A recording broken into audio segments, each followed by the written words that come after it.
वर्णन किया गया है शब्द का। और श्याम सलोनी सूरत पे मैं दीवानी हो गई।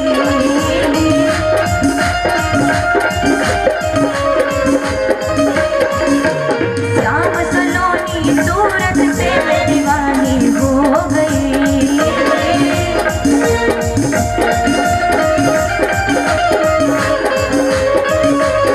और आगे कैसे बोलती हैं, मैं धरूं कैसे धीर सकी कहाँ बन जाऊंगी।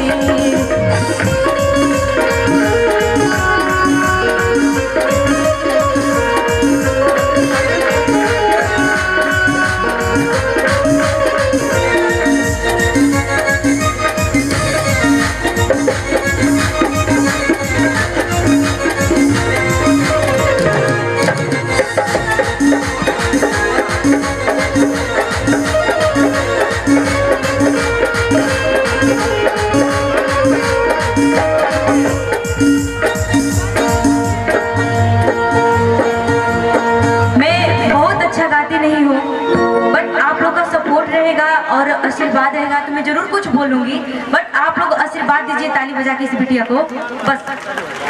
वृंदावन जाऊंगी सखी ना लौट के आऊंगी।